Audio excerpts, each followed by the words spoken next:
Gracias, Ingrid. Bueno, buenos días, muchachos, ¿cómo les va? Bien, por dicha. Ok, mañana tienen examen, ¿verdad?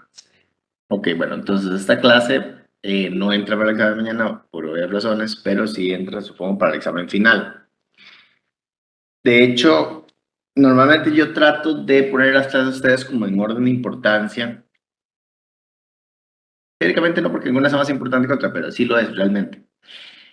En el caso de la pancreatitis aguda, es un tema que a mí particularmente me gusta, digamos, lo he dado muchas veces, yo creo que ya en mi vida, pero sobre todo es un tema que todo médico general debe saber manejar. Digamos, para nosotros como gastroenterólogos es un tema bastante interesante, apasionante, pero nosotros manejamos poco la pancreatitis aguda. O sea, nosotros como gastroenterólogos vemos poco la pancreatitis como tal en su fase aguda, porque la mayoría de los pacientes, la parte más importante de la pancreatitis aguda son las primeras 48-72 horas, que es donde los pacientes están normalmente en el servicio de emergencias, manejados por médicos generales o emergenciólogos o intensivistas. Ya vamos a ver por qué. A nosotros como gastroenterólogos normalmente nos llegan los pacientes ya después de esas 72 horas y nosotros manejamos más las complicaciones asociadas a la pancreatitis aguda. Pero tenemos que conocer acerca de la pancreatitis aguda y ustedes definitivamente con más razón. Si hay enfermedades, yo siempre trato de ponerlo en importancia, así es como toda mi vida lo he llevado.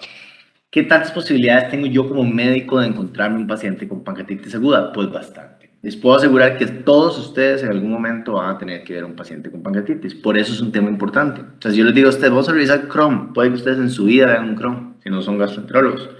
Pero pancreatitis sí. Y vamos a ver por qué. Vean ustedes, es la principal causa de ingreso por motivo gastrointestinal en Estados Unidos. O sea, de ingreso hospitalario, que eso es importante. O sea, la mayoría de las pancreatitis las vamos a hospitalizar. Ya sea una hospitalización corta en emergencias o una hospitalización prolongada, pero van a estar hospitalizados. Y vean ustedes, no solamente es una enfermedad donde vamos a tener casos, sino que es una enfermedad muy cara. Vean los costos de hospitalización que superan los 2.5 billones de dólares anuales. Y lo más importante de la pancreatitis para mí es esa frase. La mortalidad oscila entre menos del 1% hasta 35%. Y cuando se le agregan complicaciones como el síndrome compartimental puede llegar a casi un 50%. O sea, que hay casos de pancreatitis que la mitad se les va a morir. Por eso es importante, digamos, lo que vamos a ver en la clase. Ya al final de la clase van a saber por qué esa diapositiva es importante. Entonces, el Colegio Americano de Gastroenterología define cómo se llama la pancreatitis aguda con 2 de 3 criterios. Y yo creo que el diagnóstico es lo más fácil de hacer. Dolor abdominal intenso. Yo creo que ustedes ya llevaron semiología, ya saben cómo es el dolor de una pancreatitis, ¿verdad? Es muy clásico, es intenso, es penetrante, es persistente, irradia a la espalda en banda, ¿verdad? Puede estar asociado a náuseas y vómitos y eso se asocia a la elevación ya sea de la amilasa o de la lipasa pancreática 3 veces su valor normal. ¿Por qué 3 veces su valor normal? Ya vamos a ver por qué y cómo se llama. Y lo otro es que tengamos estudios de imágenes sugestivos. Y estudios de imágenes sugestivos es que por algún motivo se le hizo un ultrasonido que vio el páncreas inflamado o se le hizo un TAC por otro motivo que no es pancreatitis y tiene datos de pancreatitis aguda. Entonces, esas son las cosas que hay que tener en cuenta. Vean ahí, esa es una tabla que me encanta a mí preguntar esa tabla en el examen.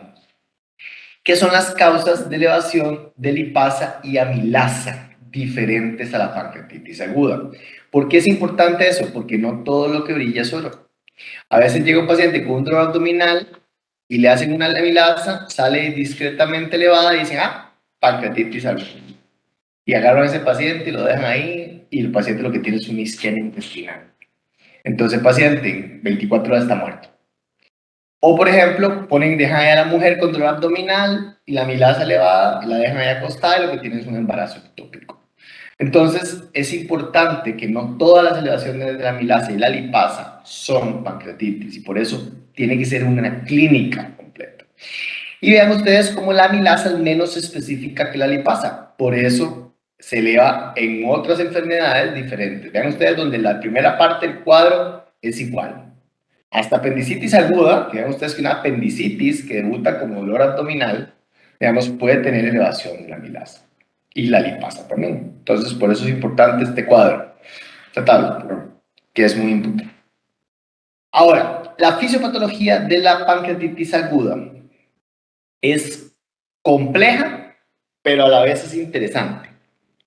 Resulta que lo que se cree, por lo menos de las hipótesis que se manejan hoy en día, más asociadas a la pancreatitis aguda, es que dentro de la célula del ácido pancreático existe un control muy importante de los niveles de calcio. Entonces, esos niveles de calcio van a producir oscilaciones en su concentración, o sea, va, sube y baja, pero esa elevación y disminución de los niveles intracelulares de calcio es constante. Es una oscilación lenta, pero es una oscilación.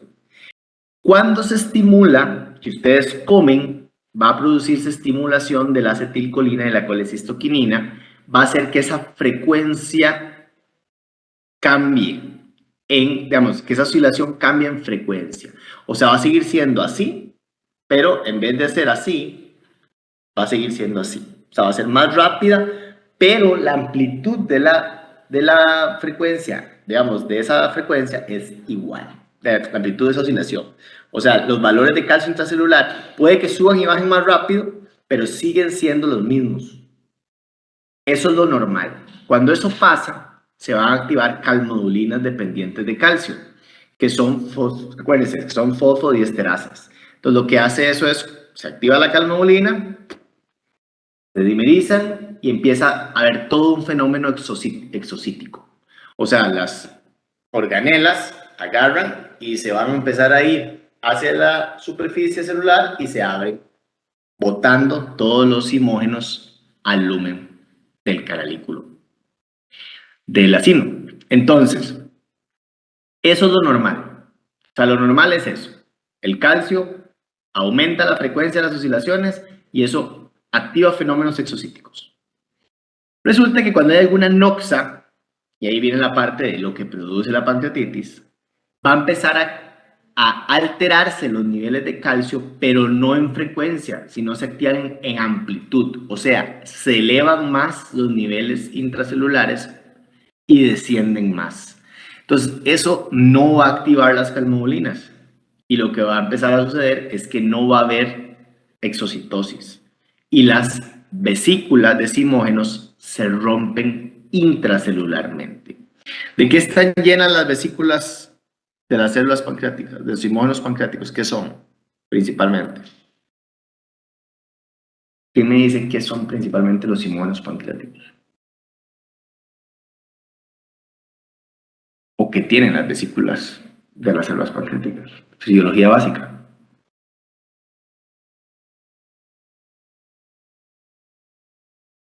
Que se quieta el páncreas.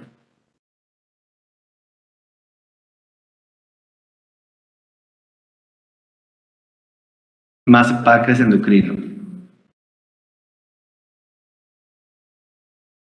Así que nunca se han preguntado qué secreta el páncreas.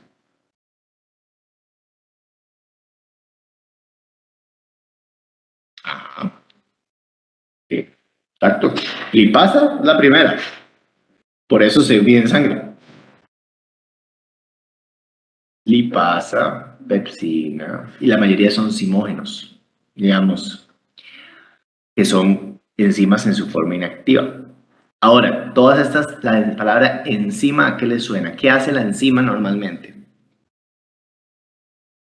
Cataliza una reacción. Y sobre todo, ¿qué tipo de enzimas? Sobre todo son proteasas. Las proteasas, ¿qué hacen?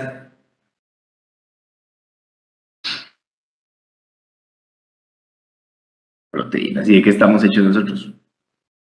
Principalmente estructuralmente, de proteínas. Por eso, el páncreas, la pancreatitis es tan importante, porque la pancreatitis lo que hace es derramar dentro del organismo una sustancia que lo que hace es lisar proteínas. que nosotros somos proteínas. Por eso el páncreas en pancreatitis se vuelve como una mantequilla. Ustedes que obviamente eso todavía no lo han visto, pero digamos, agarrar una glándula pancreática inflamada, el cirujano no puede, se despedaza cuando trata de quitarla o de moverla, porque está sumamente friable. Entonces, ese fenómeno, digamos, ocurre a varios niveles. Y vean ahí donde está ese cuadro, no sé cómo se llama, esas transiciones, digamos, ahí de cuadros.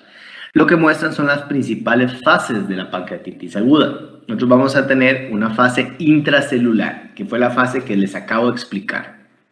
Lo que ocurre en la célula, donde empiezan a liberarse los zimógenos pancreáticos. Y los zimógenos pancreáticos, al romperse dentro de la célula, rompen todo lo que tenga proteínico cerca. Y vean de dónde rompe organelas y empieza a producir necrosis intracelular. Pero ese fenómeno intracelular no se queda ahí, no es una célula la que produce eso, son varias células. Entonces esas células empiezan a afectar todo el acino. Y el acino, ahí se van a activar otros fenómenos inflamatorios, y entre esos la catepsina B que ustedes ven ahí, y empieza a haber ya fenómenos un poco más macrocelulares, digamos como necrosis, apoptosis, y empieza a activarse ya también fenómenos de autofagia.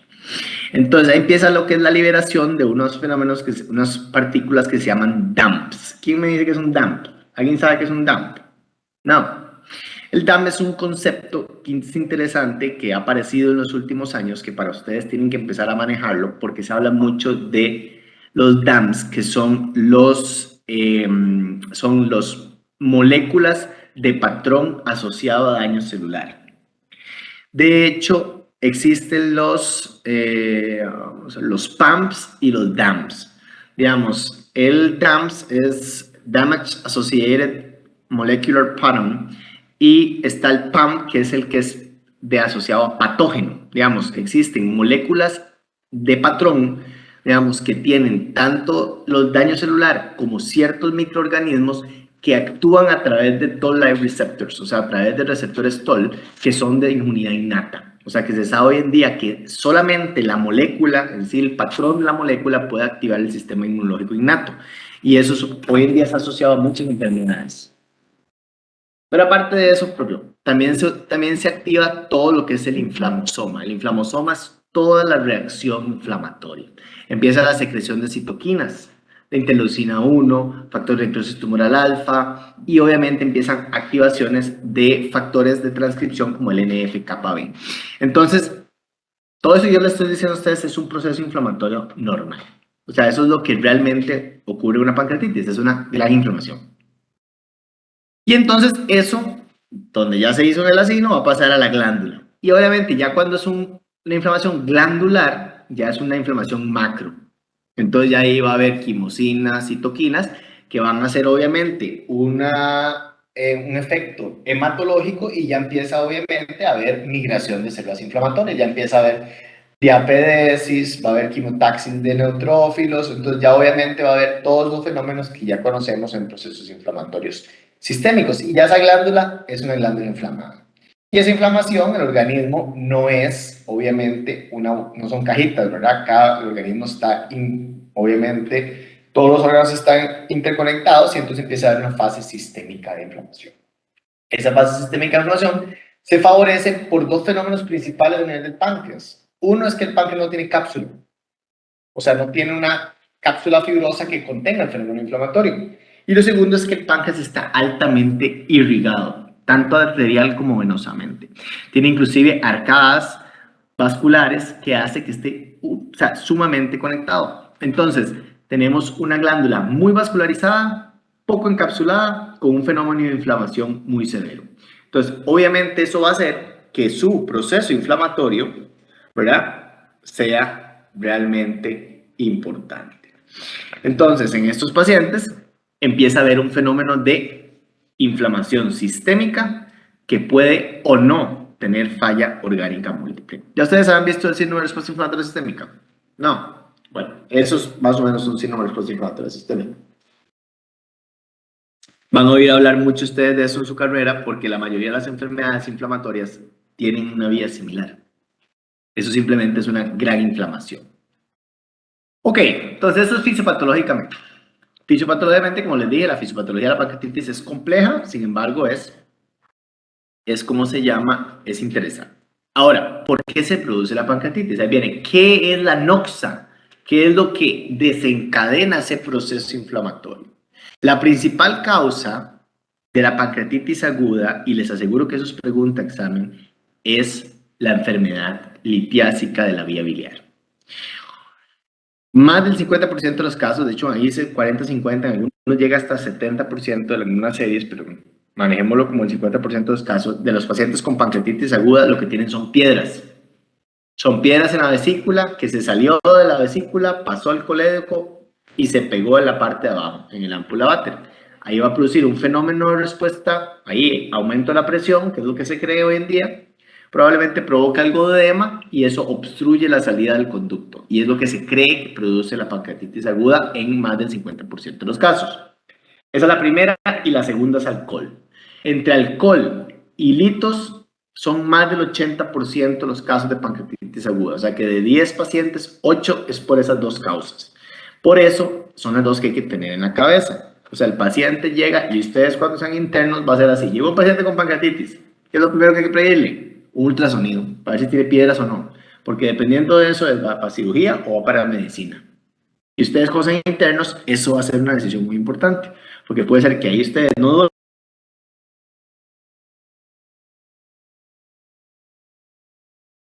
importante. El manejo en eso es una cuestión hospitalaria, pero siempre, si es biliar o no, tiene ahí como una diferenciación. Para fines de la enfermedad es lo mismo, las dos son pancreatitis y funcionan igual.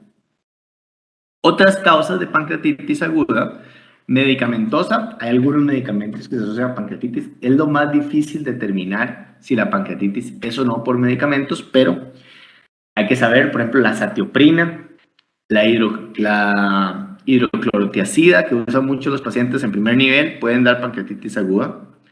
Podemos tener pancreatitis aguda después que hacemos una CPR. Ustedes ya han rotado por gastro, entonces ya saben que es una CPR, ¿verdad? Una colangiopancreatografía retrógrada endoscópica, ¿verdad? La CPR es hasta en 10% de los casos pueden ser pancreatitis aguda. La pancreatitis asociada a trauma, la hipercalcemia, que es una causa rara, pero relativamente nosotros la vemos con cierta frecuencia en el hospital, ¿verdad? Sobre todo pacientes que tienen adenomas de paratiroides o que tienen hipercalcemias malignas por tumores de hueso o tumores como un mieloma múltiple, entonces que hacen niveles elevados de calcio, pueden hacer pancreatitis por eso, y una que vemos con por lo menos una cada 6 meses de fijo llega es la hipertrigliceridemia.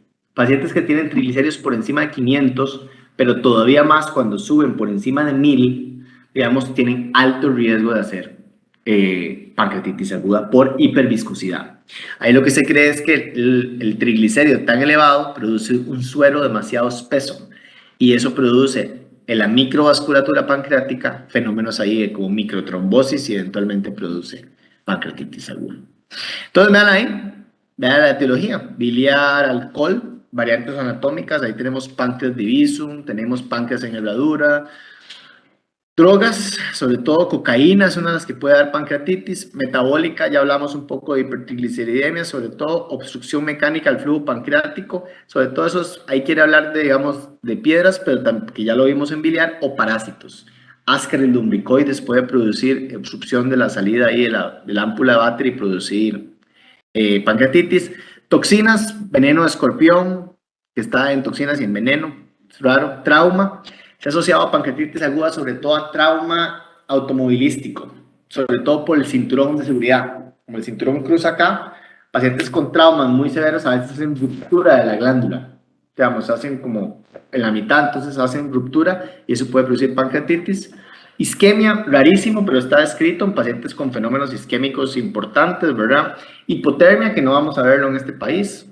Infecciones es raro, veneno está descrito, como le dije, veneno de escorpión.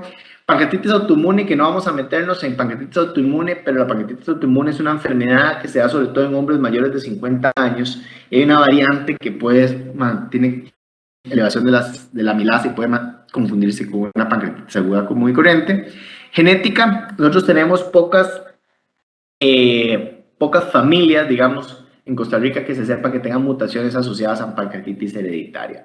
Normalmente la pancreatitis hereditaria tiende a ser más crónica, más que aguda. Sin embargo, hay fenómenos de pancreatitis aguda asociados a mutaciones hereditarias.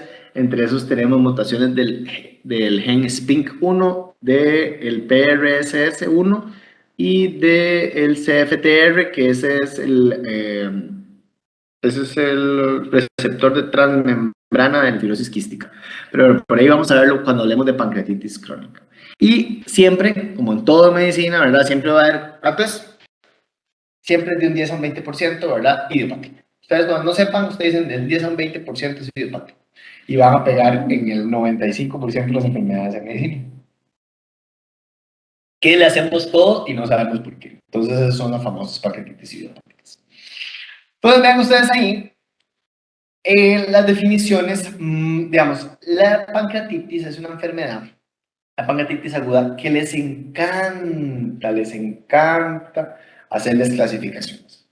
De hecho, si hay una enfermedad en gastroenterología que tiene clasificaciones, es la pancreatitis. Usted va a clasificaciones morfológicas, clasificaciones de severidad, clasificaciones de mortalidad, clasificaciones radiológicas, clasificaciones de tratamiento. O sea, ustedes van a ver que realmente en pancreatitis hay como 1000 tipos de clasificaciones y realmente todas van para el mismo lado, buscan lo mismo y al final hay ciertas clasificaciones de moda y hay unas que sí son muy importantes manejar.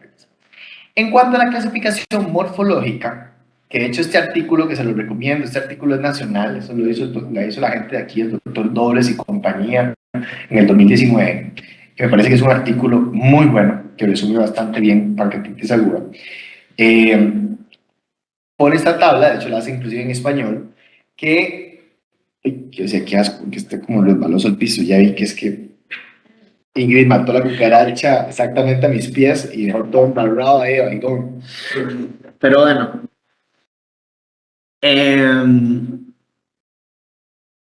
¿cómo se llama? La pancreatitis se puede dividir en dos morfológicamente.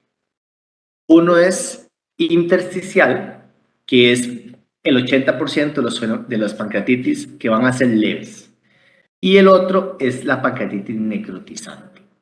Entonces, la pancreatitis, 80% de las pancreatitis agudas van a ser pancreatitis leves intersticiales, de morfología intersticial y de severidad leve, que ya vamos a ver la severidad. Y hay un 20% que es necrotizante, que normalmente esa es la que nos da más problemas. Y aquí está esta clasificación, que esta sí me interesa que la sepan. Esta clasificación es muy fácil, pero es muy importante. Es la clasificación de la pancreatitis según severidad, no según morfología, sino según severidad. Nosotros vamos a tener leve, moderada, severa y crítica. Esta es la que a mí más me gusta. En algún momento el Colegio Americano de Gastroenterología utilizó leve, moderadamente severa y severa. O sea, esa era una clasificación moderadamente severa, pero bueno. Entonces, realmente es una clasificación poco práctica, pero esta es muy fácil porque es leve, moderada, severa y crítica. ¿Y qué lo va a determinar eso? Dos cosas. Si hay necrosis y si hay falla orgánica. Eso es lo que hay que determinar.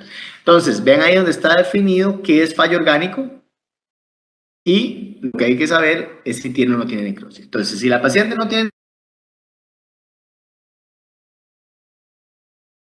necrosis vean lo que dice, o transitoriamente tiene fallo orgánico, que es menos de 48 horas. Es un paciente que hace falla orgánica, pero en 48 horas ya usted lo estabilizó.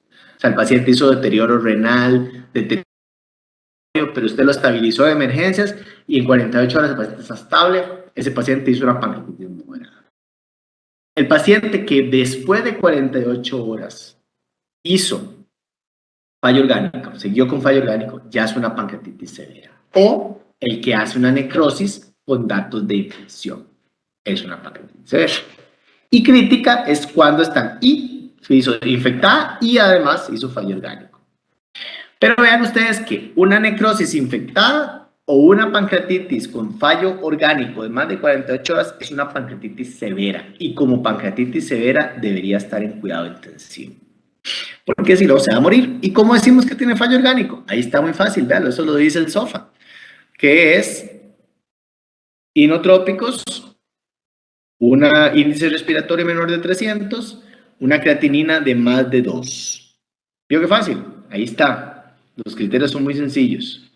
Digamos, si usted tiene un paciente que deterioró el riñón, deterioró ventilatoriamente o se chocó, es un paciente que tiene fallo orgánico. ¿Por qué? Porque el corazón no tiene nada que ver con el páncreas, pero está chocado. Entonces quiere decir que algo no está bien. Y entonces, bueno, vean aquí, donde cambia la mortalidad del 1% a un 35%. ¿Ven? Por eso es importante la clasificación, porque si usted un paciente ya lo tiene clasificado como un leve, usted dice, este paciente no se me va a morir. Lo tengo en emergencias, le doy analgesia, lo hidrato, cuando ya empieza a comer, le doy de comer, lo mando para la casa. No se me va a morir. Pero si ese paciente empieza a estar, digamos, ya deterioró el riñón, se chocó y todo, ya ese paciente, ya usted definitivamente no puede mandarlo para la casa, ¿verdad? Los criterios de Ransom, y ahí perdón que siempre se me olvida corregir esa M, es Ransom con N, no con M. Los criterios de Ransom son muy clásicos. Se los pongo nada más ahí porque en algún momento los van a escuchar.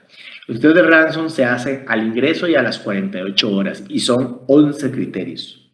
Al ingreso es que tenga más de 55 años, leucocitos de más de 12.000, AST más de 250, glicemia más de 350, no, AST más de 350, glicemia más de 200 y AST más de 250. ¿Sí?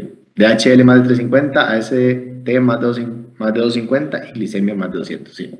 Esos son los de ingreso. Y después los de 48 horas tiene que tener un déficit de base de -4, una creatinina más de 2, que tenga un calcio menos de 8. O sea, tiene varios criterios, digamos, que uno tiene que saberlos. ¿Por qué el ransom es importante? Porque se usó mucho tiempo para definir mortalidad. Si el paciente tenía un ransom de 4 más, ya tenía una mortalidad más del 10%. Y si tenía un ransom de 6, ya 40% se moría. Entonces, ¿qué es lo que pasa con el ransom? Que ahorita lo vamos a ver junto con la mayor parte de las clasificaciones de severidad, que el ransom no servía de nada antes de las 48 horas. Entonces no nos predecía nada. Ya nosotros después de 48 horas, el paciente que estaba mal ya no sabía que ya era pancreatitis severa. Entonces no servía para predicción, que es lo que al final. De hecho, hoy en día se usa más en las unidades de cuidado intensivo el Apache. Digamos, si el Apache 2 es un cuadro, ahorita lo vamos a ver, tiene un montón de variables que hay que completar, definitivamente es casi imposible aprendérselos.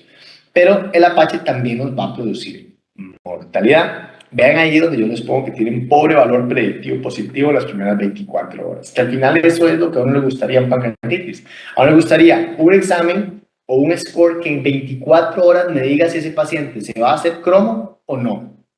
Porque si ese paciente se va a complicar, lo mando a la UCI. Si no, lo dejo en emergencias. Pero es muy complicado. Vean el Apache, por si quieren aprendérselo. Ahí lo tienen, vean bien, ahí está todo el cuadrito del Apache 2. ¿Ven? Obviamente uno no se lo aprende. Esto está en las aplicaciones en los teléfonos. O sea, usted puede calcular el Apache metiéndole todas las cosas, pero aún así es complejo de hacerlo. Vean que necesita la temperatura rectal, la presión arterial media, la frecuencia cardíaca, la respiratoria, el índice respiratorio, el pH arterial, o sea, hay que hacerle gases arteriales, hay que hacerle sodio y potasio, creatinina, hematocrito y hemograma. O sea, realmente no es tan fácil, o sea, requieren varias cosas para hacerlo. Hoy en día, y los residentes les encanta el BISAP. El BISAP es el score de severidad asociado a la cabecera del paciente. Digamos, ese sirve porque es fácil, porque realmente en el BISAP nosotros lo que hacemos es, con pocos parámetros, podemos tener, o lo que traduce es un índice de estratificación de mortalidad. Y ven ustedes ahí, como un BISAP de 5 tiene una mortalidad de un 22%, mientras que un BISAP de 1 tiene una mortalidad de 0.5. Entonces, ¿cómo calculamos el BISAP? Ahí está. Nitrógeno con más de 25, alteración del estado mental, síndrome de respuesta inflamatoria sistémica, más de 60 años o derrame pleural. ¿Verdad? Muy sencillo. De ahí viene el BISAP, ¿verdad? De sus iniciales. Y de ahí los criterios de Ransom. Ya lo que les dije, ahí está.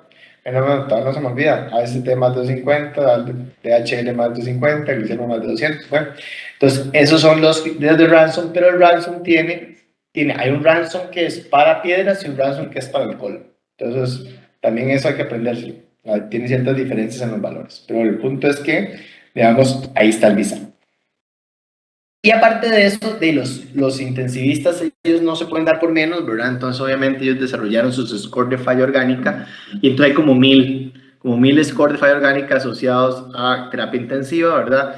Dentro de todos esos, el más importante es el SOFA. Es el que más se usa a nivel mundial, ¿verdad? Que ahí está el SOFA, se calcula igual, digamos, con la tabletita, ¿verdad? Y con el teléfono, pero vean ahí, ese es el score de SOFA. Igual, vean que todo tiene lo mismo. Índice respiratorio, coagulación, nada más que se le agrega bilirrubinas. Entonces tiene escala de Glasgow, entonces hay que poner el Glasgow, ¿verdad? Y obviamente la función renal. Vean cómo la función renal siempre es importante, ¿verdad? En la mayoría de los scores. Y este sí se lo voy a preguntar. De hecho, si hay un score que me interesa que se aprendan es este. Este es el más importante. Este es el índice de severidad por TAC. El índice de severidad por TAC se compone de dos componentes. El primero es el índice de Baltasar. Baltasar describió, digamos, los hallazgos de pancreatitis aguda y los clasificó en 5 grupos: A, B, C, D y E. Siendo el A un páncreas normal, el B un páncreas engrosado, el C un páncreas engrosado con inflamación peripancreática, el D una colección pancreática y el C más de 2 colecciones o gas. Eso le va a dar a usted un valor de 0 a 4. Y le agregamos el porcentaje de necrosis. Menos de 30, 30 a 50, más de 50, 0, 2, 4, 6. Usted suma los de un lado con los del otro y les va a dar un índice de severidad. El índice de severidad por TAC sí se ha correlacionado con más muerte, estancia hospitalaria, necesidad de necrosectomía. Entonces, por eso se usa. Y ustedes siempre que van a estar en un hospital, cuando el paciente tiene TAC, se le va a preguntar: ¿y cómo está el TAC de ese paciente? Te lo va a decir: tiene un Baltasar C con un índice de severidad.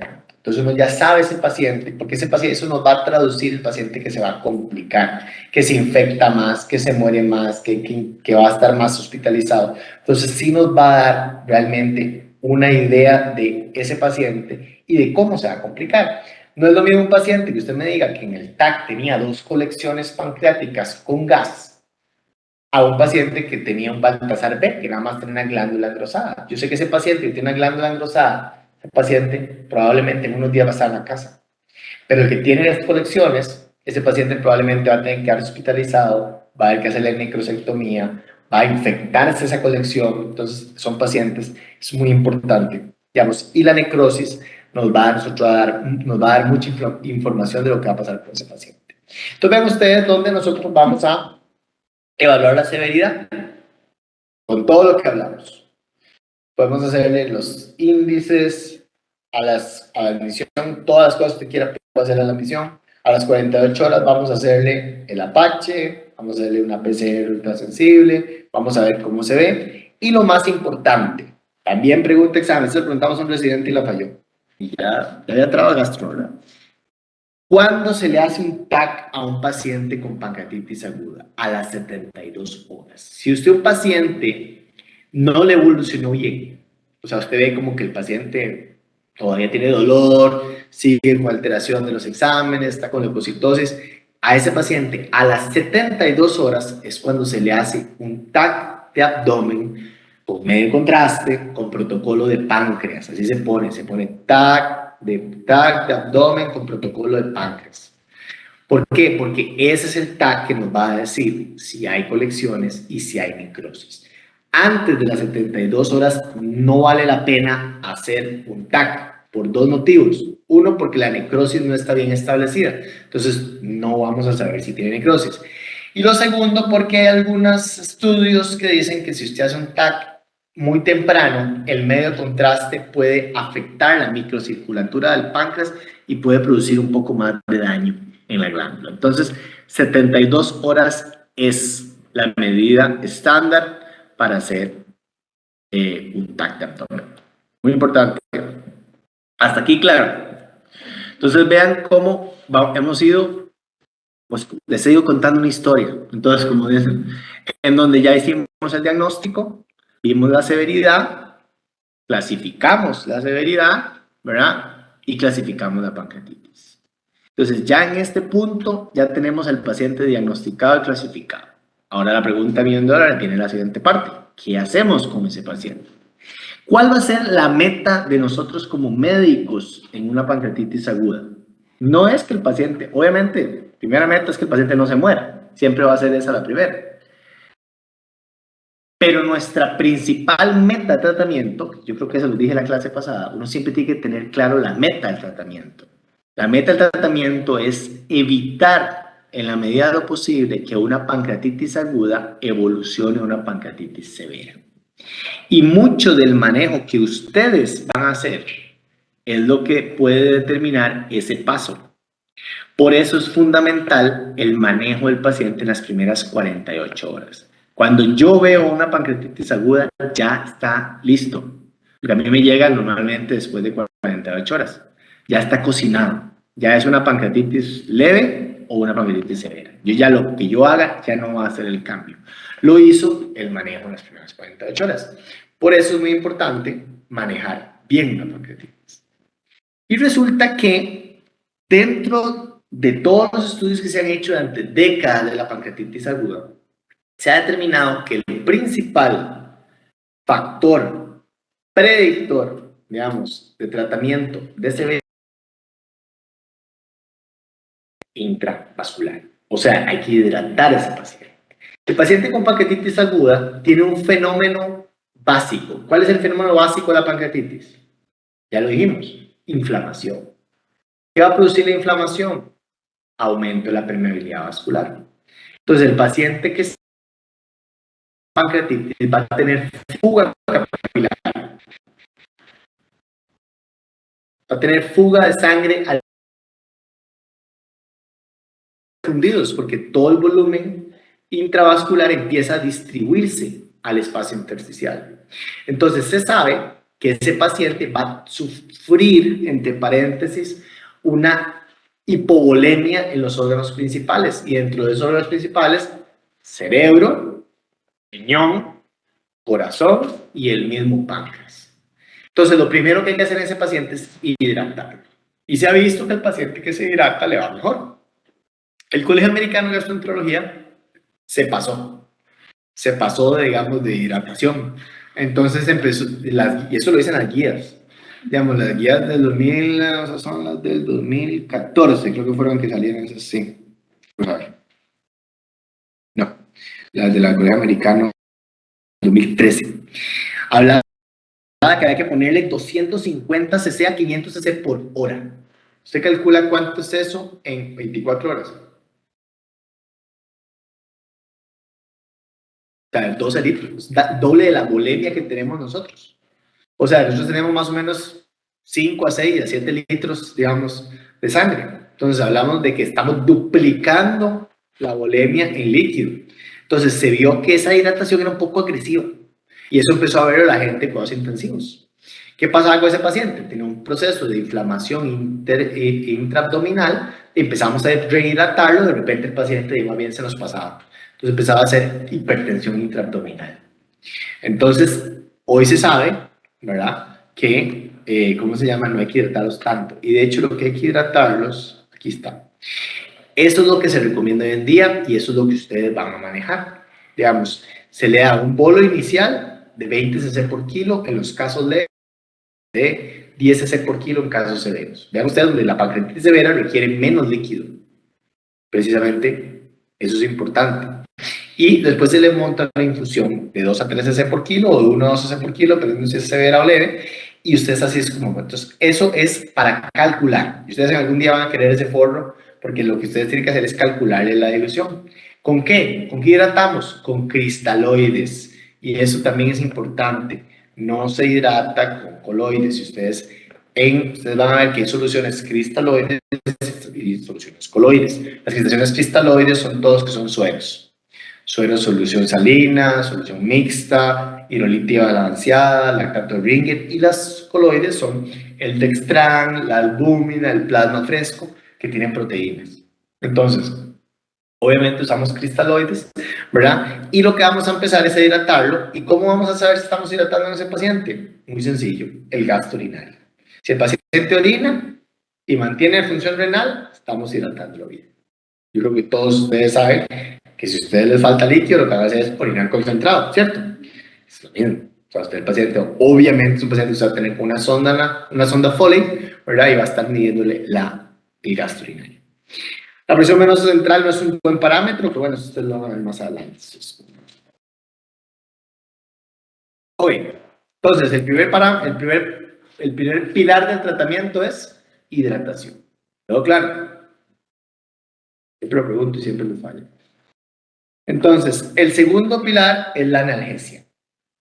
El paciente con pancreatitis va a tener dolor. Esa es su principal queja.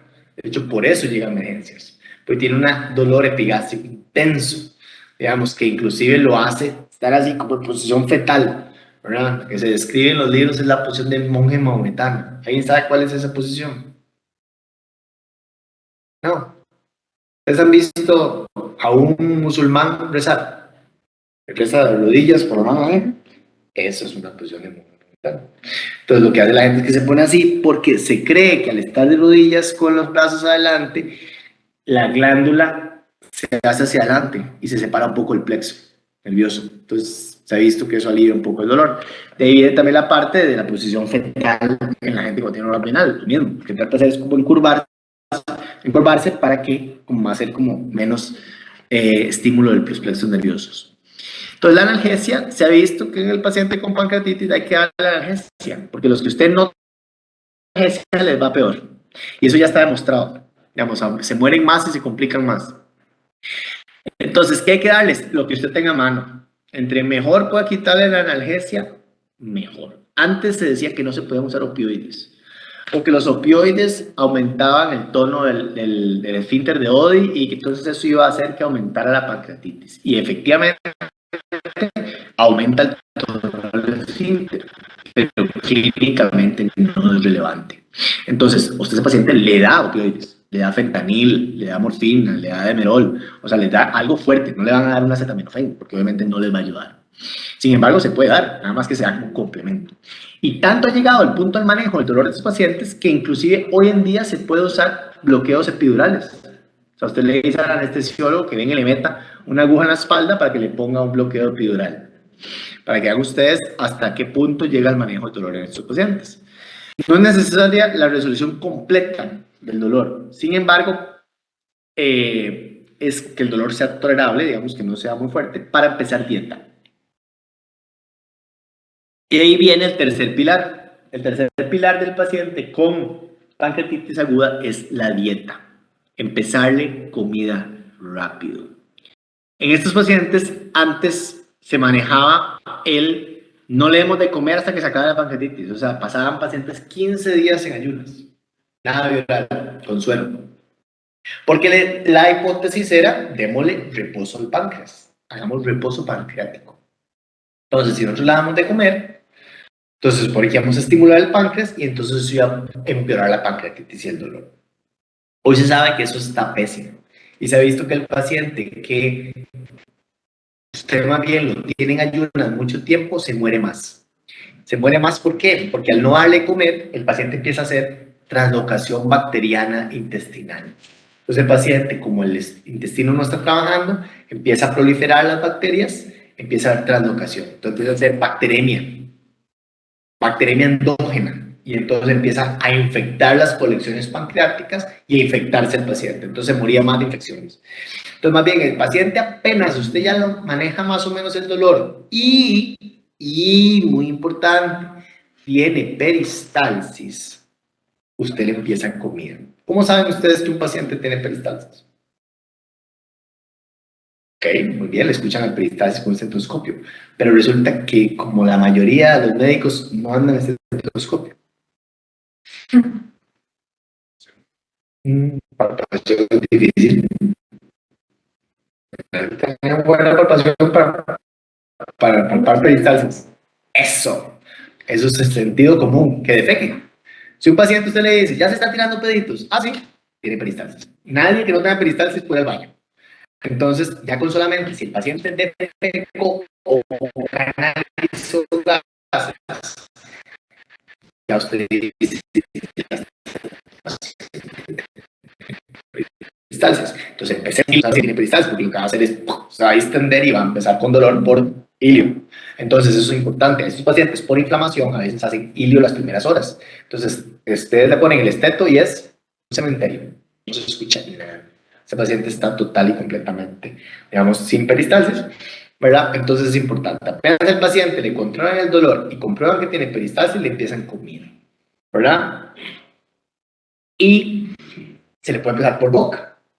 En algún momento decían que no, que había que ponerle sonda nasoyeyunal, que había que ponerle una sonda que estuviera en yeyuno para que se saltara el páncreas, para que la comida no llegara a la primera y segunda porción del duodeno, que entonces no se estimulara el páncreas. El mismo principio de dejarlo en ayunas. Ya hoy se sabe que es igual. Sonda nasogástrica, sonda nasoyunal, es igual. No tiene. Y la dieta que vamos a empezar es hipograsa. Eso sí, obviamente es lo que más estimula la secreción pancreática, hacer la grasa. Entonces vamos a darle una dieta baja en grasa, ¿verdad? Vea que el 70% de los pacientes toleran dietas sin necesidad de sonda. No hay evidencia de superioridad en la sonda nasogastrial sobre la sonda nasogástrica. Eso que yo les estoy poniendo a ustedes ahí, que hoy en día es un statement. Cuando yo era estudiante de medicina, todas se debatía. O sea, en las guías se debatía si sonda nasogastrial o sonda nasogástrica. Ya hoy se sabe que es igual.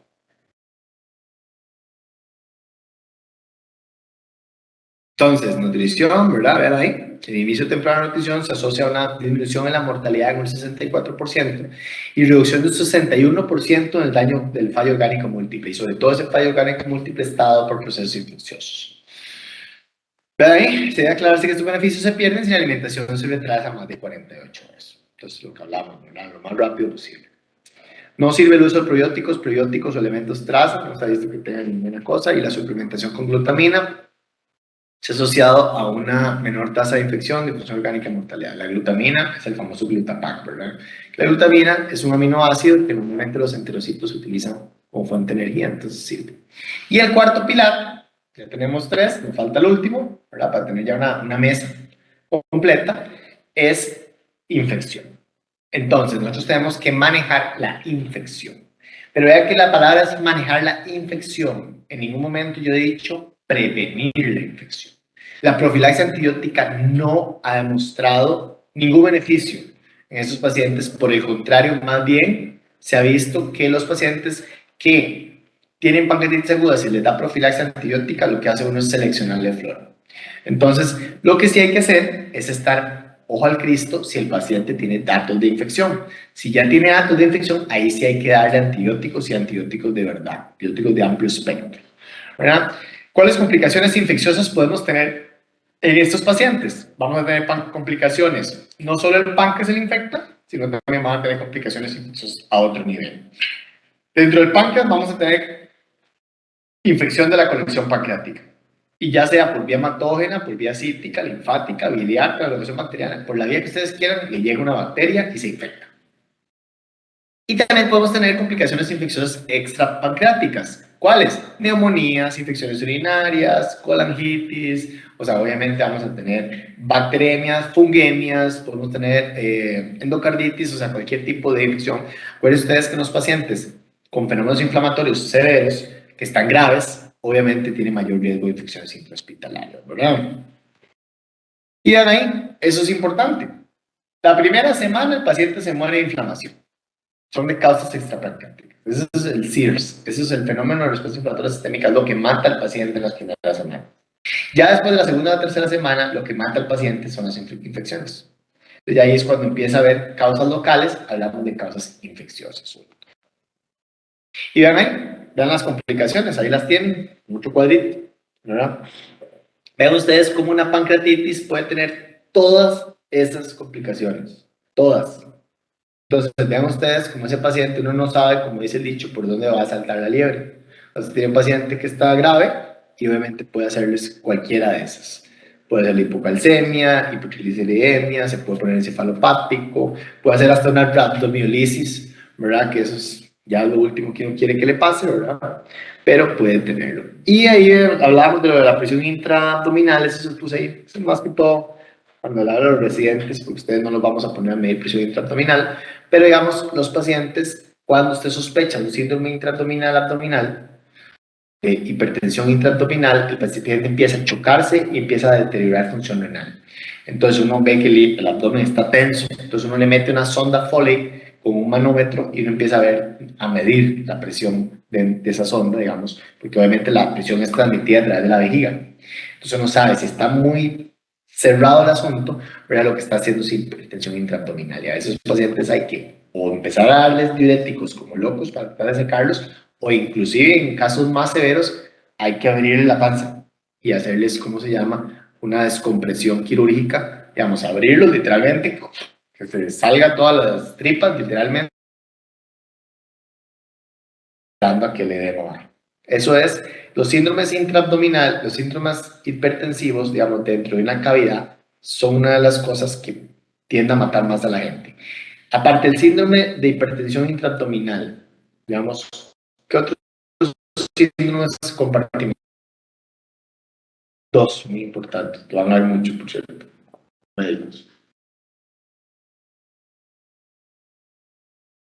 Fíjense, el síndrome compartimental intraabdominal es un aumento de la presión dentro de una cavidad cerrada, que donde ya no se puede aumentar más la presión. O sea, el abdomen se distiende hasta el momento donde ya no se puede distender más. Entonces, si sigue aumentando la presión, se compromete la vascularización, ¿cierto? ¿A dónde más ocurre eso? En el cuerpo. Eso. Por ejemplo, cuando hay mordeduras de serpiente, es una de las principales causas, digamos, de que el paciente puede perder el brazo, porque el paciente, o cuando hay infección de tejidos necrotizantes, digamos, igual, el paciente es un fenómeno inflamatorio dentro de la fascia, entonces pues se distiende y como no distiende más la piel, empieza a necrosarse el tejido por vascularización. De hecho, lo que se hace es pegar un cuchillo literalmente y abre, ¿verdad? Para liberar la presión. ¿Y a dónde es el otro, que es todavía el más importante? Eso, el cerebro. Y ese es el más clásico, porque es el que hay una hipertensión endocraniana, cuando hay un hematoma epidural, cuando hay una meningitis, que por eso el paciente está mal y de repente se murió. ¿Por qué? Porque obviamente va a haber herniación de los ganglios basales, porque la presión tiene que salir por algún lado. De hecho, ¿cuál es el tratamiento de estos pacientes ya en última instancia? Una craniotomía de emergencia. Se hace un hueco literalmente en el cráneo para que se salga un pedazo del cerebro y se descomprime. Entonces es lo mismo, son síndromes compartimentales, ¿verdad? La CPRE, ya vamos a terminar. La CPRE, usted en estos pacientes muchas veces, como dijimos que la principal causa de pancreatitis eran las piedras, en algunos de esos pacientes van a tener coledocolitiasis. Entonces, solamente se le hace una CPR en las primeras 24 horas al paciente que tiene una pancreatitis severa y datos de colangitis asociada. Es el paciente que uno va a ir a entrar a quitarle la piedra. ¿Por qué no a todas las demás coledocolitiasis? Porque dijimos que una de las principales causas de pancreatitis aguda era la CPR. Entonces, un paciente con pancreatitis, usted va a entrar a hacer una CPR y ojalá sea una CPR complicada, probablemente vamos a empeorar esa pancreatitis. Entonces, por eso a esos pacientes no se les entra hasta 4 semanas después, excepto si tienen colangitis y pancreatitis severa.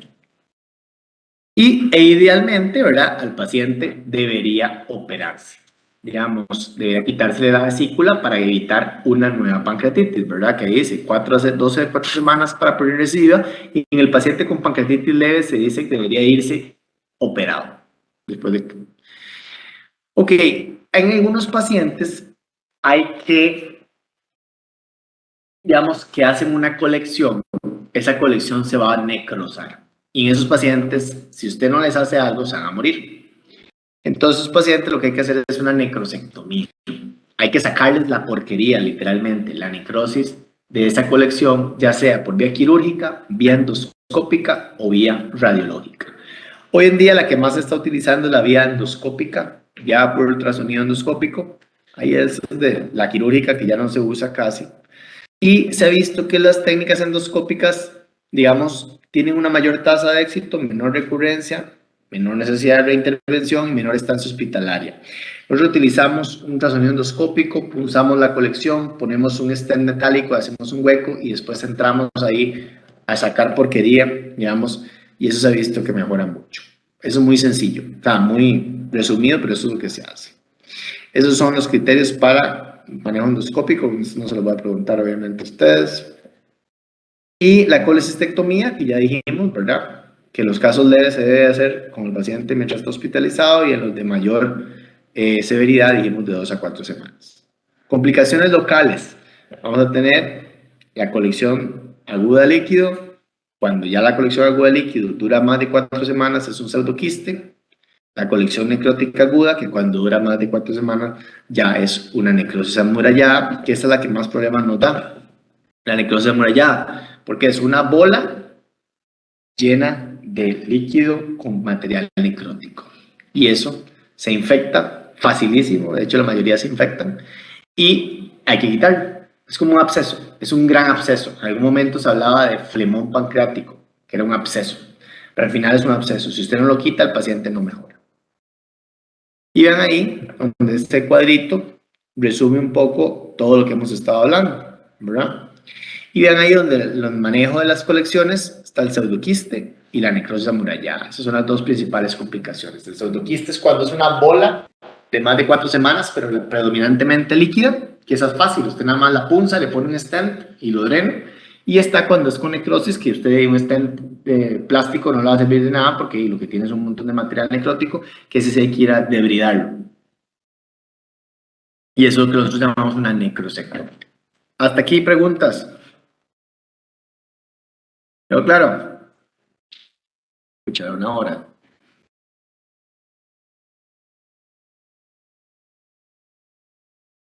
Sí, de hecho, tipo uno no. Se llama, creo que esa diabetes se llama diabetes tipo 3, que es por destrucción de la glándula. O sea, funciona para fines prácticos como una diabetes tipo uno porque no se produce insulina, es insulino dependiente. Digamos, antes se llamaba insulino dependiente. Pero sí, de hecho, una de las principales complicaciones, digamos, el paciente ya en clínica, propiamente en consulta externa, cuando ya usted el paciente lo egresa, él puede hacer dos complicaciones principalmente de ese tipo. Una es diabetes, sobre todo cuando lo que se fue la cola. Digamos, cuando la necrosis sobre todo era de cola, ese paciente va a hacer diabetes, de fijo. Porque la mayoría de la concentración de las células beta y alfa están en la cola. Y cuando más bien lo que se necrosa la cabeza, tienden a hacer insuficiencia pancreática exocrina. Entonces tienden a empezar a hacer diarrea y malabsorción y maldigestión por falta de enzimas. Entonces el paciente hay que darle lipasa, hay que darle sustitución de lipasa y al de cola sobre todo hay que darle insulina. Pero sí, ellos hacen esas dos, algunos hacen las dos, ya hacen diabetes y hacen insuficiencia pancreática exocrina. ¿Usted puede vivir sin páncreas? Sí, lo que pasa es que se vuelve diabético insulino dependiente y cómo se llama, y además tenés que dar reposición de enzimas pancreáticas con lipasa. Ahora, el problema del paciente que hace diabetes por destrucción pancreática es el mismo que tiene el diabético tipo uno, que tiende a hacer mucha hipoglicemia, porque no solamente se van las células beta, sino que también se van las células alfa productoras de glucagón. Entonces, ¿cómo se llama? Pero en general, sí, sí hacen complicaciones de ese tipo. Pacientes, entonces, son pacientes complejos. Ahora, viene la pregunta de $1,000,000. Entonces, en un paciente con pancreatitis por piedras, que es el más frecuente de todas, ¿verdad? Ese paciente con pancreatitis por piedras ya se resolvió y se fue para casa y le quitamos la vesícula. Ese paciente usted le dice, ah, sí, puede volver a hacer pancreatitis en cualquier momento, o usted ya ese paciente, usted le dice, no, no, tranquilo, ya puede ir tranquilo, probablemente no le va a volver a dar.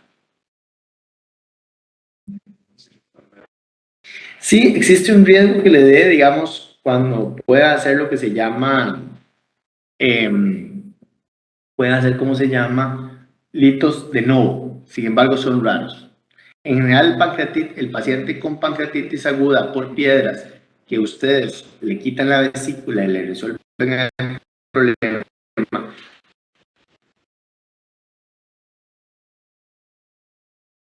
gente que hace pancreatitis por hipertrigliceridemia, por ejemplo, o por hipercalcemia, que ustedes no pueden corregir la causa. Entonces, el paciente realmente, al fin y al cabo, el paciente que hace pancreatitis por hipertrigliceridemia tiende a ser un paciente que es de endocrino, más que de nosotros. ¿Por qué? Porque es un paciente que su problema fue secundario a algo de fondo. Entonces, si ustedes logran tratar y resolver la causa de fondo, ese paciente probablemente no va a hacer más pancreatitis. Pero en el paciente que usted no resuelve la causa a fondo, sí. Por eso es importante estudiar la etiología de la pancreatitis. Digamos, uno siempre debe hacer por lo menos exámenes de etiología, digamos. Casi siempre esos terminan uno estudiándose en consulta externa, pero por ejemplo el de hipertrigliceridemia siempre se pide al ingreso. Cuando ustedes están en emergencias, sobre todo pacientes medio gordillos, usted les pide triglicéridos. A veces llegan a tener, nosotros el mayor que me acuerdo aquí digamos, de los que tuvimos, el mayor, ¿cuál es el valor normal de los triglicéridos? 150. Nosotros llegamos a tener pacientes aquí con 24.000 de triglicéridos. Entonces, que esos pacientes se pasan a la aferesis, que literalmente se les cambia el plasma.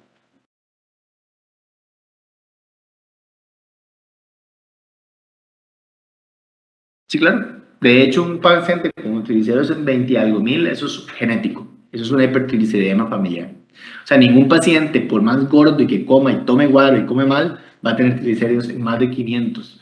Normalmente ya triglicéridos por más de 500 hay alguna mutación. Usted puede tener triglicéridos en 350, digamos, porque tiene una dieta pésima. Pero digamos, como que ya usted llega a más de 500 o más de 1000, tiene que ser algo genético. Ah, sí, claro. Es una comorbilidad importantísima. De hecho, esos pacientes tienden a hacer problemas coronarios y todo. O sea, digamos, a pesar de los triglicéridos, no es el principal, digamos, factor de riesgo coronario, tienden a hacer problemas coronarios.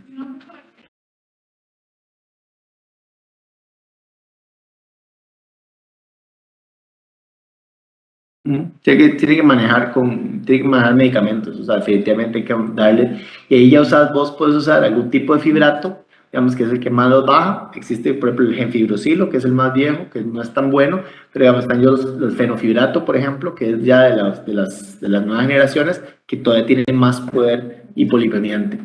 Pero digamos, normalmente son pacientes que siempre tienen que tener tratamiento, porque esos triglicéridos, si usted le da tratamiento, van a empezar a elevarse. Pero sí, digamos, uno ve, de hecho, nosotros tenemos pacientes que en una consulta que vemos que mantienen triglicéridos cercanos a 500, pero tuvieron de 7.000, 8.000. Entonces, digamos que ya para uno dice, bueno, eso no está tan mal. Por lo menos por encima, por debajo de 1.000, el riesgo de pancreatitis es menor. Digamos, por debajo de 500 prácticamente es cero el riesgo. Pero digamos, ya por encima de 1.000 el riesgo aumenta mucho. ¿Estamos? Bueno, sí. Ok, eso es una buena pregunta. Digamos, cuando vos tenés el 80% más o menos de los pacientes con piedras en la vesícula son asintomáticos. De hecho, mucha gente usted agarra y usted le dice, no, tiene piedras en la vesícula, nunca ha tenido nada. En el paciente que hace síntomas, el síntoma más frecuente es el cólico biliar. Digamos, que es el dolor, que el asco de comer, que se le clava aquí, digamos, ese es el mayor.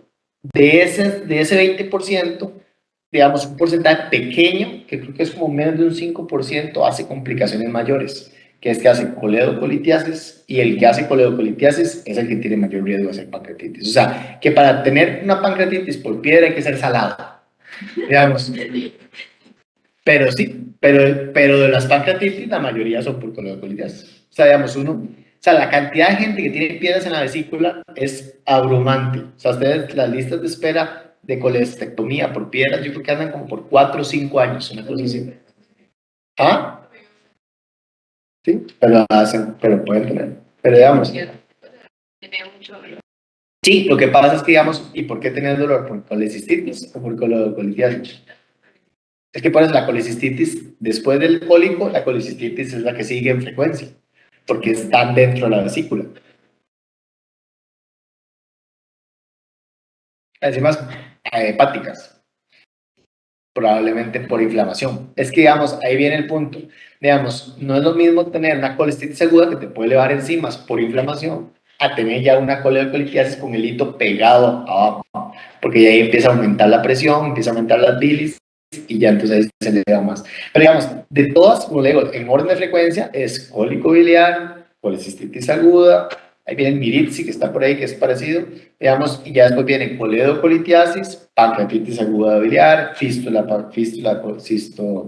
pues, coledocoduodenal, digamos, pero son las ya que son malvadas, ahí viene el piocolcisto y entonces viene un montón, el hidrox vesicular, pero en general la más frecuente